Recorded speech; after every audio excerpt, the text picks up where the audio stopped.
देखिए, नीतीश जी की जो हरकत है या जो उनकी भाव भंगिमा है, जो उनके वक्तव्य हैं, इसको लेकर मैं ज़्यादातर पिछले 2 ढाई साल में मैंने कोई वक्तव्य दिया नहीं।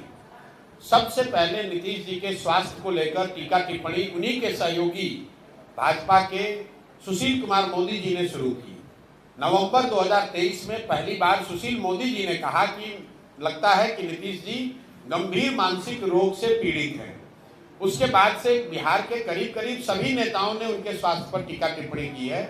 मैंने कभी टिप्पणी नहीं की थी जनवरी तक, लेकिन जनवरी में जब बीपीएससी का आंदोलन चल रहा था, अधिकारियों से या व्यवस्था से हम लोग की बातचीत चल रही थी, तब मुझे इस बात का अधिकारियों के माध्यम से भी इस फिर से ज्ञान हुआ, समझ आई कि नीतीश जी की मानसिक हालत दिनों दिन इतनी खराब हो गई है कि उनको ज्यादातर विषयों की समझ ही नहीं है, कोई उनको पता ही नहीं चल रहा है कि राज्य में हो क्या रहा है।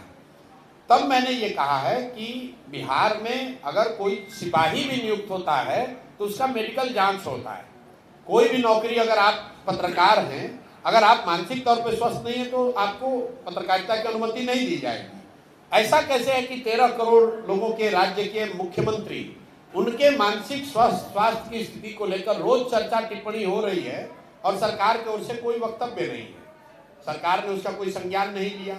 फिर हमने कैमरे पर कहा और आज रिपीट कर देते हैं, नीतीश कुमार शारीरिक तौर से थके हुए और मानसिक तौर पर अस्वस्थ हो गए हैं। और अगर इसका प्रमाण आपको जानना है तो खाली आप खड़े होकर नीतीश कुमार जी से उनके मंत्रिपरिषद के सदस्यों का नाम पूछ लीजिए।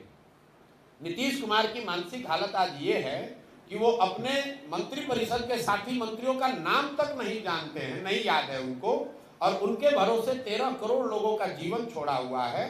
तो नीतीश कुमार जी की तो गलती है ही, उन्हें इस्तीफा देना चाहिए क्योंकि वो स्वस्थ नहीं है। लेकिन उससे भी बड़ा दोष उनके सहयोगी दल भाजपा का है, क्योंकि ये नहीं संभव है कि देश के प्रधानमंत्री और गृह मंत्री को ये पता नहीं है कि मुख्यमंत्री नीतीश कुमार की मानसिक हालत या उनकी स्वास्थ्य की स्थिति क्या है। बावजूद इसके वो लोग नीतीश कुमार को सामने खड़ा करके राजनीतिक रोटी सेक रहे हैं। इसलिए मुझे लगता है कि इसके लिए भाजपा भी बराबर की गुनाहगार है, जो ये समझती है कि बिहार की जनता को मूर्ख बनाकर किसी तरह वोट ले लो और अगर कहीं जीत मिल गई तो नीतीश को हटाकर अपना भाजपा का मुख्यमंत्री बना लो।